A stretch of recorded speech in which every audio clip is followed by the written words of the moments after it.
capítulo 13. Mateo capítulo 13.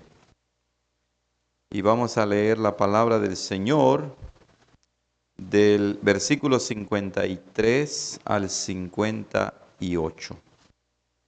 Mateo 13, del 53 al 58.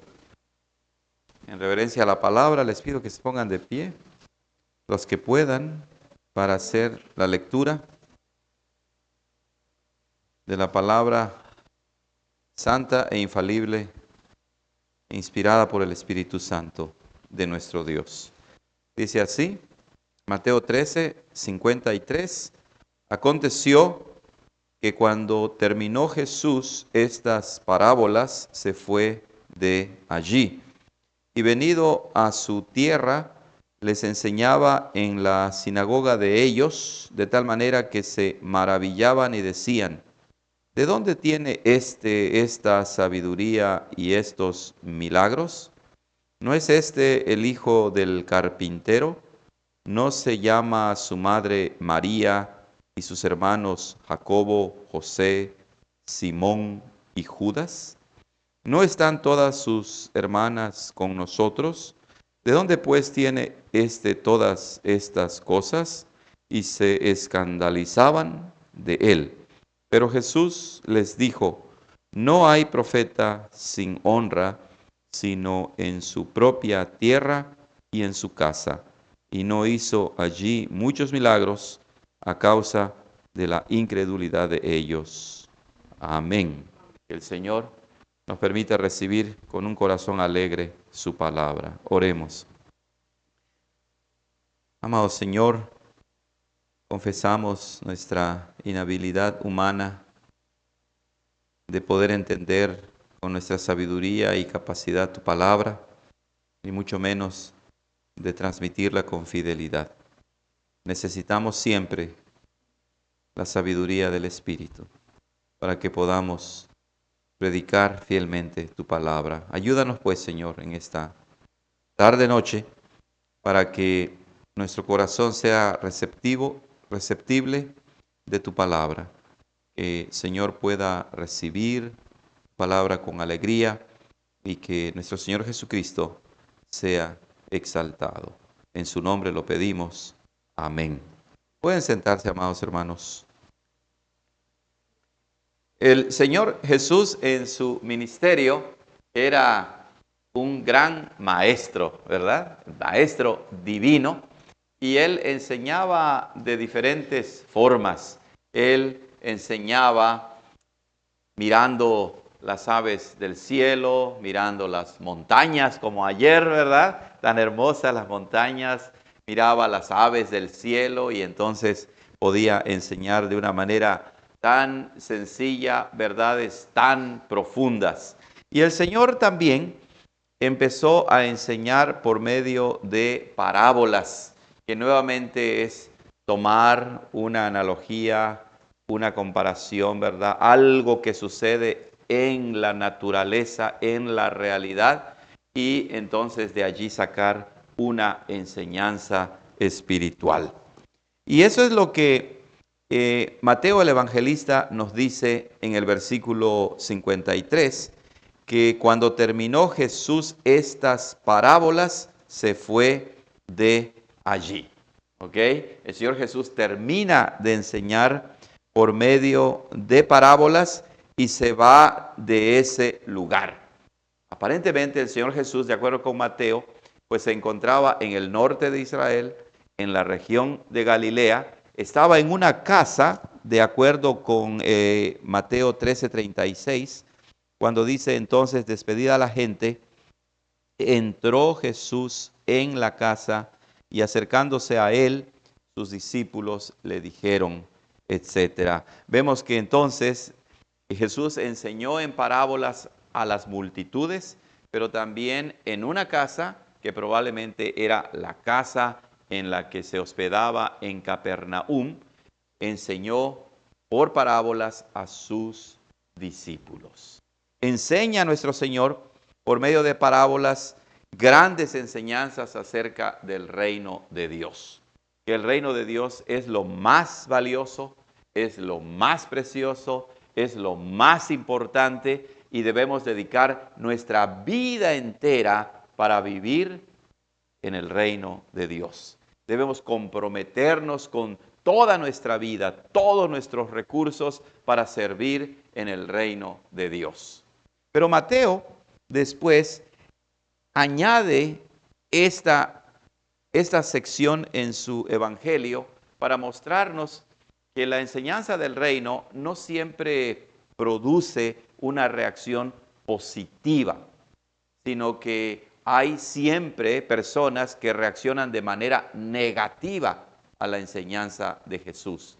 Y entonces, aquí en Mateo 13 del 53 al 58, como también, si se dan cuenta, en Mateo 14 del 1 al 12, Mateo ya nos da un anticipo, un previo a lo que sucederá con nuestro Señor Jesucristo. Y ese es algo que ha sucedido en la historia del pueblo de Israel. Los profetas en la historia del pueblo de Israel no siempre fueron bien recibidos, sino fueron rechazados.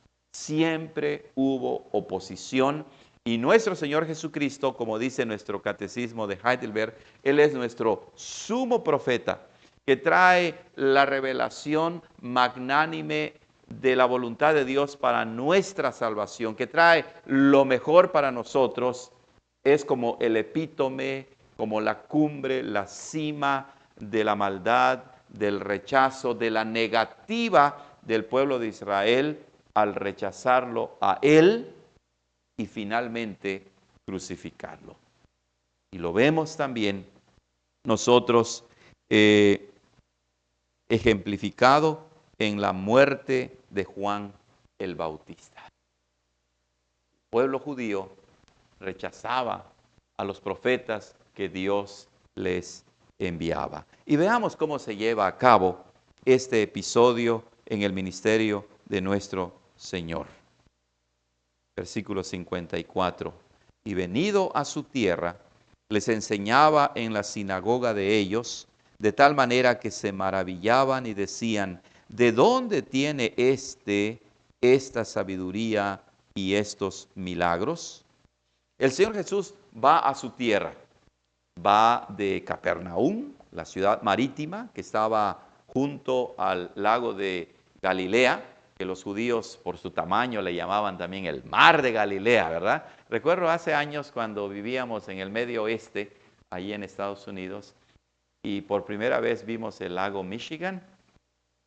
Yo dije, ¿esto es el mar o qué es? ¿No? Porque es uno de los lagos más grandes, ¿verdad? O sea, es tan grande, tiene su playa, la gente va y uno realmente siente que va al mar, ¿verdad? Va al mar.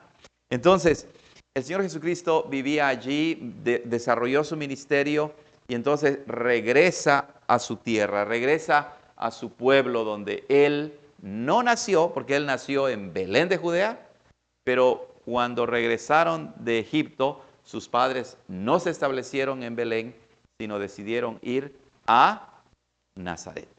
Ahí es donde el Señor Jesucristo pasó su infancia, creció, trabajó y, como veremos, se hizo cargo de su familia. ¿Okay? Entonces dice, venida a su tierra, es decir, a Nazaret, les enseñaba en la sinagoga de ellos. Nuestro Señor, como hemos dicho, es el Maestro divino. Y entonces Él era conocido en Nazaret. Y muy probablemente Él estaba enseñando en la sinagoga donde Él mismo asistía de pequeño. Era la misma sinagoga, la gente lo conocía y en ese tiempo, cuando los rabinos, cuando los doctores de la ley viajaban y llegaban a un lugar, si había una sinagoga, se les daba la palabra. Ustedes tal vez lo recuerden en los Hechos de los Apóstoles, ¿verdad? Cuando el apóstol Pablo viajaba, ¿qué era lo primero que hacía al llegar a un lugar? Iba a una sinagoga. Y entonces Pablo, pues en su formación académica era un doctor de la ley, ¿verdad? Él era un experto en la ley y se le daba la oportunidad para enseñar. Y el Señor Jesucristo nos dice Mateo que también les enseñaba en la sinagoga de ellos. Muchos intérpretes consideran, de acuerdo con Lucas capítulo 4, que esta no fue la primera visita de Jesús a su tierra natal o donde él creció durante su ministerio, sino que probablemente fue la segunda visita que él hizo. Porque si ustedes recuerdan, de acuerdo a Lucas, cuando él los visitó por primera vez, ellos se enojaron con Jesús y quisieron matar a Jesús arrojándolo al precipicio de una montaña en Nazaret. Y es interesante que el Señor Jesucristo regresa otra vez a Nazaret sabiendo que podía ser rechazado como de hecho sucedió. Para esto, el Señor Jesús había avanzado en su ministerio y había hecho muchos milagros y había dado grandes enseñanzas y su reputación y su fama de maestro había crecido y había llegado a los oídos de los que vivían en Nazaret. Había llegado a los oídos de su gente, de su familia, y entonces el Señor Jesucristo les enseñaba. Debido a esta expresión, presuponemos que el día en que Jesús enseñaba en la sinagoga era el día de reposo, el sábado para los judíos. Y esto es muy interesante, ¿verdad? Porque como entre líneas aprendemos que el Señor Jesucristo, a donde iba, no faltaba en su asistencia a la iglesia, por así decirlo, a adorar a Dios. Bueno, hoy tuvimos, ¿verdad?, visitas de los hermanos americanos que vinieron esta mañana. Y sucede que a veces, cuando nosotros salimos de vacaciones, pues lo que menos nos interesa es ir a la iglesia, aunque sea domingo. Pero si el domingo es el día del Señor, ¿las vacaciones deben impedirnos ir a la iglesia? No, ¿verdad? O sea, no hay nada que deba impedir al cristiano congregarse en el día del Señor. ¿Qué sucedía entonces entre la audiencia de nuestro Señor mediante su enseñanza? Bueno, ustedes tal vez cuando viene alguien como yo que estoy predicando, pues algunos escuchan, algunos se aburren, otros se emocionan, etcétera, ¿verdad? Hay diferentes reacciones a la enseñanza. Mateo nos dice que la enseñanza de Jesús era excelente, era una enseñanza sublime, y esto lo extraemos de la expresión que Mateo dice bellamente en nuestro castellano, de tal manera, ¿verdad? De tal manera. ¿Se acuerdan ustedes también de San Juan 3:16? ¿Cómo dice? Porque de tal manera, ¿verdad? A veces nosotros también decimos eso a la novia, al esposo, a la esposa, te amo de tal manera, ¿verdad? A tal grado. Y entonces la enseñanza de Jesús era tan buena, tan atractiva, tan profunda, tan divina, de tal manera, a tal grado que provoca una reacción en su audiencia. Él era el gran maestro y como dije al principio, él podía enseñar de una forma tan simple verdades tan profundas. Y entonces la audiencia se maravillaba, de tal manera que se maravillaban. Entonces, esta expresión da la idea de que la gente estaba realmente prestando atención, la enseñanza los tocaba y entonces reaccionaban maravillados, atónitos, estupefactos, asombrados, quedaban impactados por la enseñanza de Jesús. Pero hermanos, amados, la reacción de la gente en el momento de una enseñanza no siempre es señal de que la predicación está haciendo el efecto que nosotros como pastores pensamos que puede realizar. La gente puede maravillarse y puede asombrarse, pero puede que en su corazón solamente haya sucedido eso. Un asombro, pero no permiten que la palabra de Dios eche raíces en sus vidas de tal manera que transforme nuestras vidas.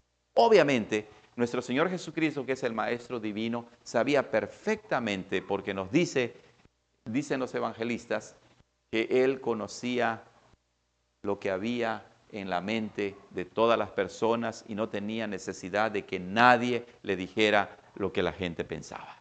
Él sabía perfectamente. Entonces, de acuerdo con el contexto, como iremos mirando, la maravilla, el asombro de la gente no surgía de una verdadera fe y de una verdadera aceptación de la enseñanza de Jesús. ¿No es esto impresionante? ¿Verdad? Que teniendo al maestro de maestros, la oportunidad de escuchar la mejor enseñanza del mejor maestro, la gente se asombra, pero no de manera positiva, sino negativa para rechazarlo. Y creo que esto asienta también para nosotros como ministros de la palabra y para cualquier maestro de la palabra, no confiar de ninguna manera en nuestra elocuencia, si es que la hay, en nuestra retórica, en nuestro estilo de enseñanza, y no ser ingenuos, ¿verdad? De que porque la gente se emociona, necesariamente significa que ellos están recibiendo de corazón el mensaje. Noten lo que dice a continuación. De tal manera que se maravillaban y decían, ¿de dónde tiene esta sabiduría y estos milagros? Noten la expresión, hermanos. Primeramente, empecemos con la palabra o este pronombre que es este. ¿De dónde tiene este? ¿Recuerdan ustedes cuando Moisés se fue al monte Sinaí para recibir los 10 mandamientos, la ley de Dios? Los judíos se desesperaron, ¿lo recuerdan? Y entonces le dijeron a Aarón, Aarón, haznos dioses que vayan delante de nosotros, porque a este Moisés no sabemos qué le haya acontecido. Es una forma en que el evangelista nos quiere mostrar el sarcasmo, la ironía, el desprecio, el rechazo. Por un lado están maravillados, pero no provocado por una fe genuina, sino realmente no pueden creer ni quieren aceptar que ese Jesús que creció entre ellos pudiera tener tal sabiduría y poderes para hacer milagros. Hablaban con desprecio de Jesús. Y mucha gente lo hace también el día de hoy. Cada vez que nosotros arrastramos los pies para ir a la iglesia y escuchar la enseñanza de Jesús, porque recuerden, como dijimos en el retiro, la enseñanza de Jesús, no importa qué parte de la Escritura uno tome, es Jesús enseñándonos, porque toda la Escritura habla ¿de quién? De Jesús. Y entonces cuando vamos a la iglesia y vamos como, ya sé de qué se va a tratar, estamos precisamente actuando como la gente de Nazaret. Y estamos despreciando la enseñanza de nuestro Señor Jesucristo. Noten lo que dice a continuación. ¿De dónde? La palabra ¿de dónde? ¿Qué denota? ¿Qué da a entender? Bueno, denota origen, fuente. Y entonces ellos dicen, bueno, nosotros conocemos a este hombre. ¿De dónde ha recibido esta sabiduría y este poder para hacer milagros? La pregunta es una pregunta retórica que se contesta por sí misma y de acuerdo con el contexto de Mateo, cuando los judíos dicen, ¿de dónde recibe, de dónde tiene esta sabiduría y estos milagros? Es que implícitamente están negando y al mismo tiempo están atribuyendo la sabiduría y el poder de Jesús de hacer milagros, no a Dios, sino la están atribuyendo a algo o a alguien más. Y ya tenemos el precedente en Mateo, Porque cuando el Señor Jesucristo expulsaba demonios, ¿qué decían los fariseos? Él expulsa a los demonios por el príncipe mismo de los demonios, por el diablo. De Juan el Bautista, los fariseos decían lo mismo. El Señor Jesucristo dice en los capítulos anteriores que se quejaban de Jesús porque comía y bebía con los pecadores y les llevaba el evangelio. Y luego se quejaban de Juan que no comía ni bebía y decían de Juan el Bautista, demonio tiene. Demonio tiene. Entonces cuando ellos dicen, ¿de dónde tiene esta sabiduría y estos milagros? Están preguntando por el origen. ¿Quién se lo ha dado? Y obviamente no se la quieren atribuir a Dios. Por lo tanto, no reconocen a Jesús como un maestro autorizado, mucho menos como el Mesías. De hecho, en Lucas capítulo 4, cuando probablemente Jesús visita por primera vez su tierra, como dice Mateo, ellos se enojan de que la parte que Jesús empieza a leer del profeta se estaba cumpliendo precisamente en ese momento. Él era el cumplimiento de la profecía y lo que estaba diciendo es que Él era el Mesías, el enviado de Dios, y por eso lo quisieron matar, entre otras cosas. Entonces, cuando Él regresa y ellos dicen, ¿de dónde tiene esta sabiduría y estos milagros? Están confirmando que no quieren reconocer a Jesús como el Mesías, y si Él no tiene esa sabiduría y ese poder para hacer milagros de Dios, probablemente estaban pensando lo mismo que los fariseos, que los doctores de la ley. Este está bajo otro poder. Impresionante, ¿cierto o no? La enseñanza de Jesús es atribuida al diablo, es atribuida al príncipe de los demonios. Pero noten al mismo tiempo la fuerza de la expresión, porque eso creo yo nos quiere dar a entender Mateo, entre otras cosas. Los judíos no pueden negar la sabiduría y el poder milagroso de Jesús. No lo pueden negar. No sé si ustedes recuerdan en Hechos capítulo 7, cuando Esteban da un tremendo discurso, ¿verdad? Relata la historia de la salvación que culmina en nuestro Señor Jesucristo.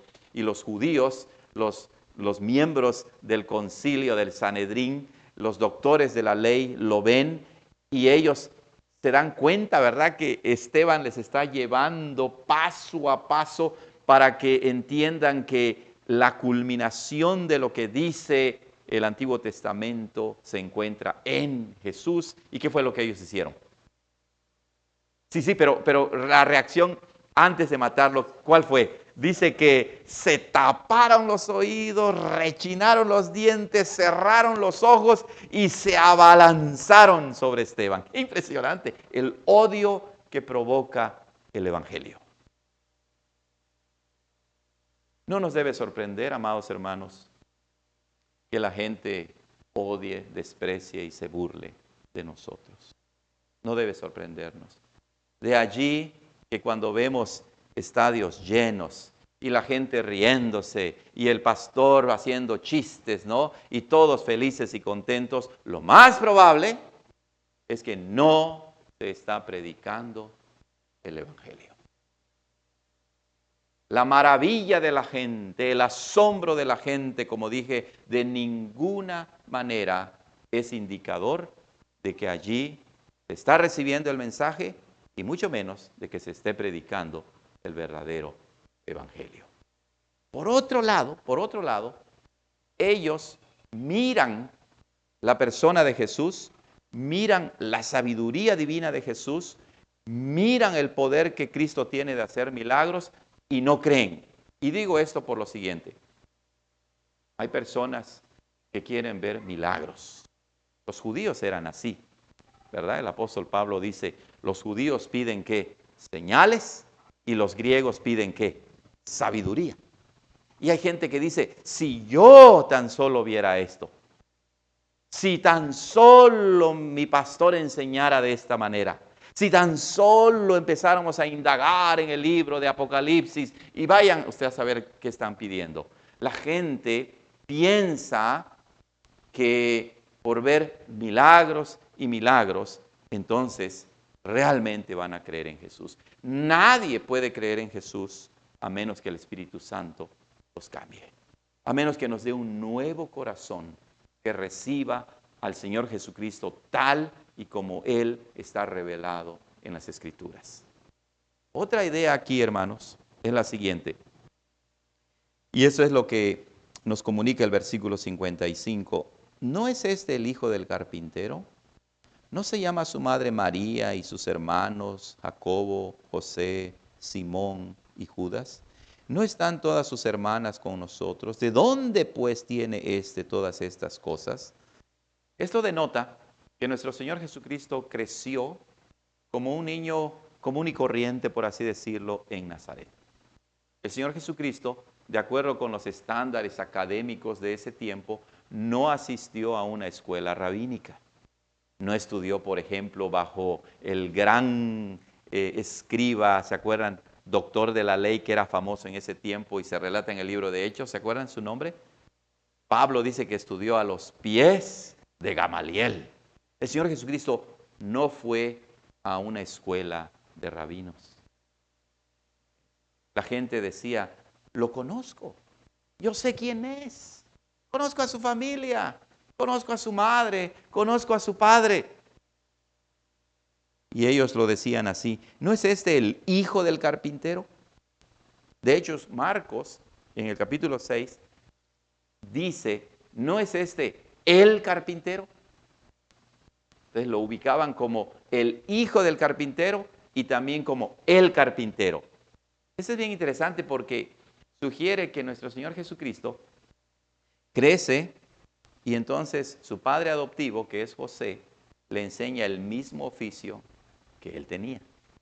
Y la palabra para carpintero en el griego, algunos piensan, y probablemente, que se refiere a alguien que no solamente trabajaba en madera, sino también trabajaba en piedra, tal vez, y hacía construcciones. Por eso es que el Señor Jesucristo, en el Sermón del Monte, si ustedes lo recuerdan, al final, dice, y entonces al que oye mis palabras, le compararé a un hombre prudente, a un hombre sabio, que cavó en la arena, llegó hasta la roca, y entonces sobre la roca construyó su casa. Nuestro Señor Jesucristo sabía de lo que estaba hablando. Él era el carpintero del. Y nuevamente, como entre líneas, Mateo el Evangelista nos quiere hacer ver la humillación de nuestro Señor, por un lado. Porque Él realmente se encarnó, Él realmente se hizo hombre, era de carne y hueso, y la gente lo podía ver y lo podía identificar. La literatura antigua, que se conoce como los libros apócrifos, narran la infancia de Jesús, en la que narran grandes milagros que él hacía, ¿no? Que si se enojaba convertía a otro niño en animal o cosas así. Todo eso no es verdad. La gente sabía, identificaba quién era Jesús. Y entonces hablan de él en relación con el oficio de su padre adoptivo y en relación con su familia. ¿Quién era José? El carpintero del pueblo. ¿Quién era Jesús? Otro carpintero del pueblo. ¿Y quién es su madre María? No era doña María, ¿verdad? No era la señora María, era simplemente, o la Virgen, ¿verdad? Como se entiende incorrectamente, ¿verdad? Porque ella es la Virgen María, bíblicamente hablando, ¿verdad? Pero la gente no los veía así. ¿No es su madre María? ¿No están aquí sus hermanos? ¿Cuántos hermanos tenía Jesús? 4, ¿verdad? Jacobo, José, Simón y Judas. Es más, ni siquiera sus hermanos creían en él.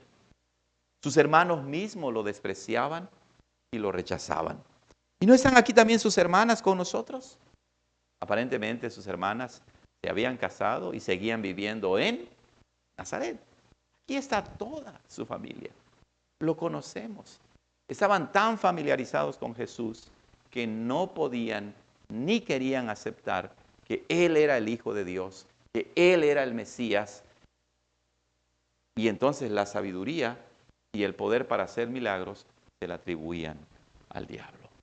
No se la atribuían a Dios. Y por eso es que Mateo, una vez más, al final del versículo 56, dice, ¿de dónde pues tiene todas estas cosas?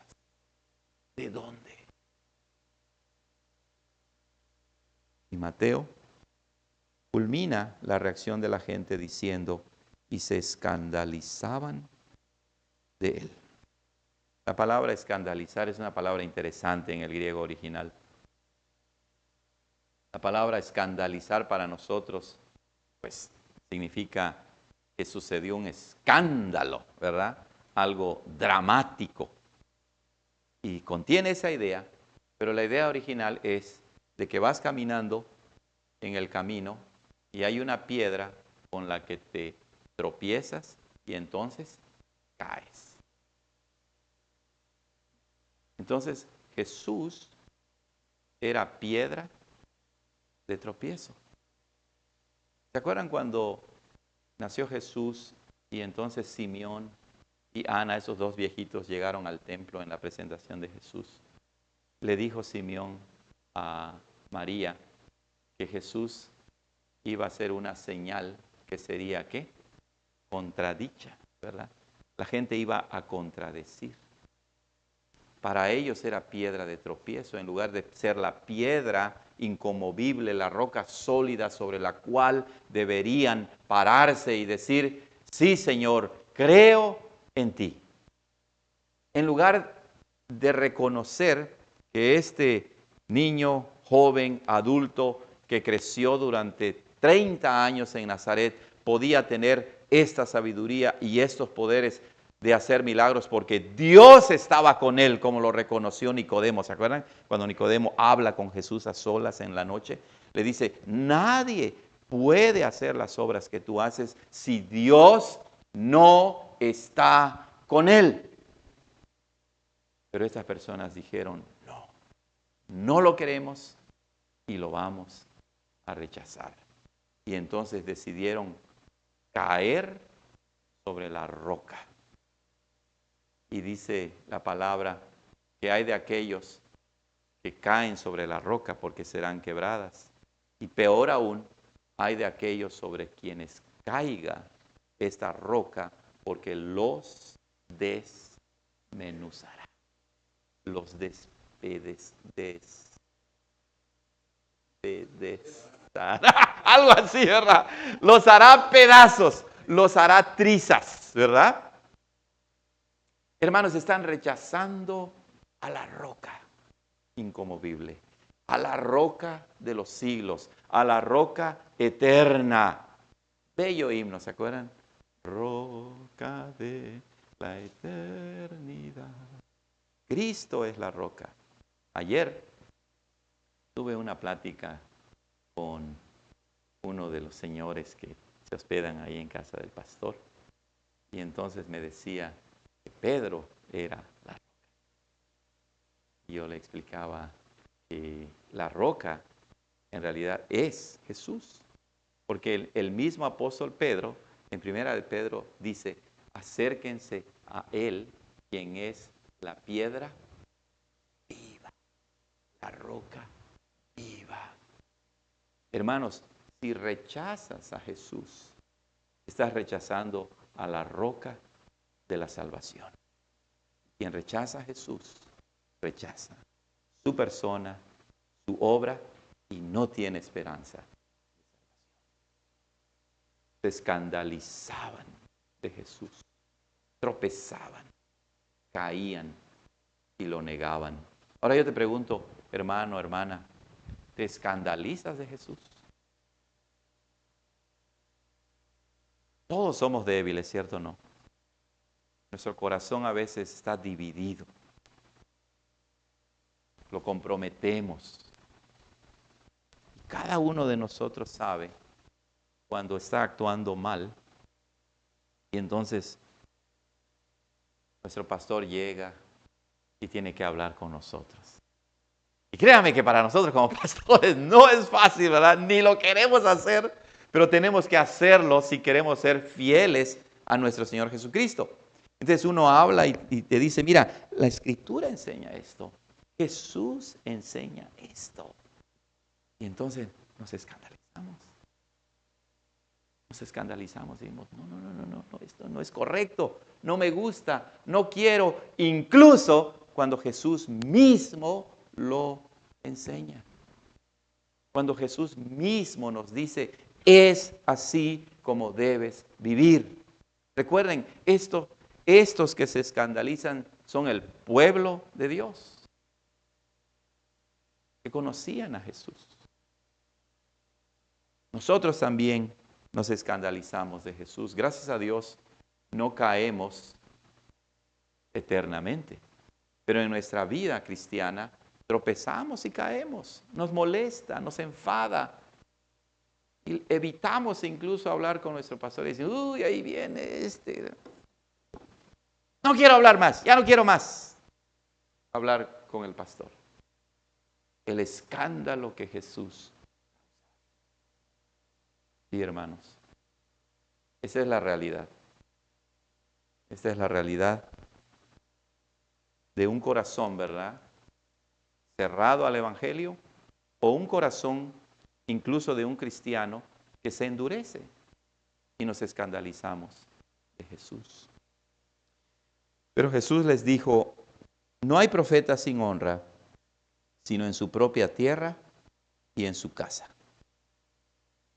Nuevamente, el Señor Jesucristo se ubica en la línea de los profetas, ¿verdad? De los profetas en el pueblo de Dios. Él es el supremo profeta. Él es el que viene y nos revela al Padre, nos revela el plan de salvación. Noten cómo dice allá en Mateo capítulo 11, versículo 25. Dice el Señor Jesús, te alabo Padre, Señor del cielo y de la tierra, porque escondiste estas cosas de los sabios y de los entendidos y las revelaste a los niños. Sí, Padre, porque así te agradó. Todas las cosas me fueron entregadas por mi Padre, y nadie conoce al Hijo sino el Padre, ni al Padre conoce alguno sino el Hijo y aquel a quien el Hijo lo quiera revelar. No puedes conocer a Dios, no puedes ser salvo aparte del Hijo. Él es el único que nos revela el camino de salvación. ¿Tienes insatisfacción en tu vida? ¿Tienes ira en tu vida? ¿Tienes inseguridad en tu vida? Todos lo experimentamos, hermanos. ¿Sabes qué? No te escandalices de Jesús. Jesús es sabio por excelencia. Si piensas que vas a encontrar satisfacción, realización, paz y tranquilidad en tu vida yendo en contra de Jesús, estás equivocado. Realmente estamos equivocados. Solamente vamos a reposar, como Él mismo dice, cuando aprendamos de Él, que es manso y humilde de corazón, nos sometamos a su voluntad. ¿Y qué dice Él después? Y entonces hallarán que descanso, reposo para sus vidas. Solamente así. La gente lo rechazó. No hay profeta sin honra, sino en su propia tierra y en su casa. A mí me dijeron una vez, hace años, ¿verdad? Si iba a regresar a ser pastor en mi pueblo, ahí en Campeche. Y en ese tiempo yo solamente reaccioné, ¿verdad? Y dije, el Señor Jesús dice que no hay profeta sin honra, no hay profeta sin honra, sino en su propia tierra y en su casa, ¿no? Yo no entendía, ¿verdad?, lo que eso quería significar. Pero, hermanos, hermanas, nosotros como pastores sabemos que no somos Jesús. Sabemos que somos hombres pecadores, que luchamos y desarrollamos nuestro ministerio según los talentos que Dios nos da, según los dones. que Dios nos da. Pero no importa si tu pastor es chaparrito y morenito como yo. No importa si tu pastor es alto, ¿verdad? Como el pastor. No importa si tu pastor es muy elocuente o no lo es. Pero si tu pastor está predicando el evangelio, eso es importante. Recuerden que nosotros como pastores somos simplemente vasos e instrumentos y portavoces del Señor Jesucristo. Nosotros no somos Cristo. Pero cuando tu pastor predica y enseña el evangelio, uno está escuchando a Cristo mismo hablar a través de nosotros. No deshonres a Jesús. No desprecies a Jesús. Y lo que dice Jesús es verdad, muy cierto. Es deshonrado en su propia tierra, en su propia casa, en su propia familia. Que el mundo lo rechace se da por implícito, ¿verdad? Se da por entendido. Pero el rechazo que más duele es cuando ese rechazo proviene de los tuyos, como se dice, de los nuestros. El apóstol Juan, en San Juan capítulo 1 dice, a lo suyo vino y los suyos no lo recibieron. Los suyos lo rechazaron. Y vean cómo termina. Y no hizo allí muchos milagros a causa de la incredulidad de ellos. Esa expresión es bien interesante, hermanos. Les confieso que le doy vueltas y vueltas y digo, ¿qué quiere decir realmente? ¿Verdad? Es una declaración bastante profunda e interesante. Juan Calvino dice en su comentario, Jesús es omnipotente. Nadie puede frustrar su obra. Entonces él lo ve desde dos perspectivas muy interesantes. Él dice que la incredulidad, ¿verdad? La falta de fe, es un fenómeno que sucede, ¿verdad? Comúnmente a los seres humanos. Y él apela a lo que Jesús mismo dice antes aquí en Mateo, que cuando alguien queda empecinado en su rechazo, en su obstinación, Jesús usa un proverbio de su tiempo para decir, no eches las perlas delante de los cerdos. ¿Verdad? Terrible declaración, ¿cierto o no? Entonces, que Jesús no haya hecho allí muchos milagros no es porque fue impotente, sino que, por así decirlo, Jesús no pierde el tiempo con gente que a sabiendas, como decimos, con conocimiento previo, lo rechaza. De allí también el tema de la blasfemia contra el Espíritu Santo, ¿se acuerdan? Cuando Jesús habla de la blasfemia del Espíritu Santo, está hablando de gente que lo había visto, que tenía las señales de profeta, que Él era el Mesías, y a la luz del día podían darse cuenta que Él era el Mesías, el Salvador, y como el Sanedrín ante Esteban, ¿qué hicieron? Cierran los oídos, cierran los ojos, crujen los dientes y deciden rechazar a Jesús. Ese es el primer ángulo que nos presenta Calvino en su comentario. Y el segundo es el siguiente. Dice, por así decirlo, dice Calvino, con reverencia, el Señor Jesús se sobrepone a nuestra incredulidad. Porque a pesar de que la gente lo rechaza, aunque no hizo allí muchos milagros, está implícito que sí hizo milagros. Y es que eso es lo que sucede, hermanos, en nuestra relación con Jesús. A pesar de que nosotros somos incrédulos, a pesar de que nos rebelamos contra Él, Él vence nuestra incredulidad y a pesar de que no lo merecemos, Él nos bendice, Él nos ayuda, Él nos da trabajo, Él nos sana y permite que la iglesia siga trabajando cuando no Lo merecemos. Ese es nuestro Jesús. Ese es el Cristo glorioso. Es el Cristo de la gracia, que cuando abunda nuestro pecado, sobreabunda su gracia. Ese es el verdadero Jesús. A pesar de nuestra incredulidad. Y nuestra actitud debe ser como el hombre que dijo, ayuda mi incredulidad. Ayúdame a vencerla. Ayúdame a sobreponerme. Quítame este estado de ánimo tan pésimo. Quítame esta actitud de rechazo, de estar buscando pretextos, de estar buscando razones para no hacer lo que tú me mandas hacer. Ayúdame, Señor. Es un fenómeno universal, hermanos. Y en esto vemos el gran amor de Jesús. Y saben, cuando como ministros predicamos, enseñamos, aconsejamos, a veces llegamos a perder la fuerza. Pero Cristo nos fortalece. Con sus oraciones podemos seguir y seguir. Y digo esto porque la familia de Jesús, que lo rechazaba en este tiempo, después leemos que sus hermanos se convirtieron.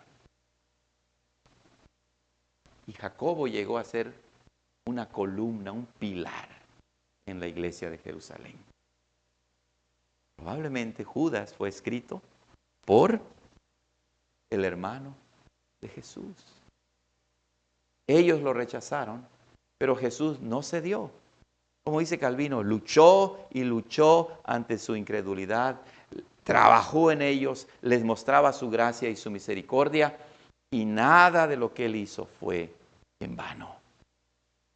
Recuerden, la palabra de Dios nunca regresa a Dios en vano, sino cumple su propósito, ya sea para condenación o para salvación. Tal vez tú mismo estás experimentando esta lucha de aceptación y negación. Tal vez tienes a tu esposo, tu esposa, tal vez tu hijo, tu hija, un amigo, y estás orando. Señor, cambia su corazón. No dejes de orar. Sigue orando. Aférrate a la oración.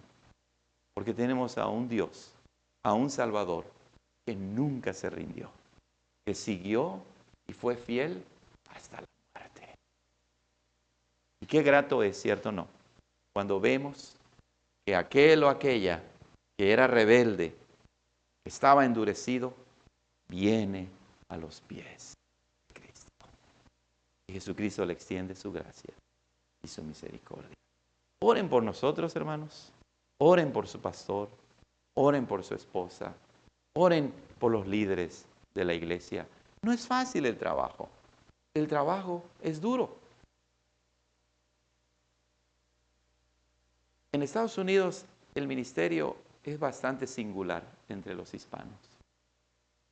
En Estados Unidos, no sé, creo que uno puede contar con los dedos cuántas iglesias hispanas reformadas hay. Y muchas de ellas solo presumen, pero no hay iglesias propiamente establecidas. La obra ahí es complicada, es bien difícil y desmayamos. Oren por nosotros, oren por nosotros. Que el Señor nos ayude para que no cerremos nuestro corazón a Jesús y usemos su sabiduría revelada en la Escritura y confiemos en su poder que vence la incredulidad y extiende su gracia. Amén. Oremos. Padre, gracias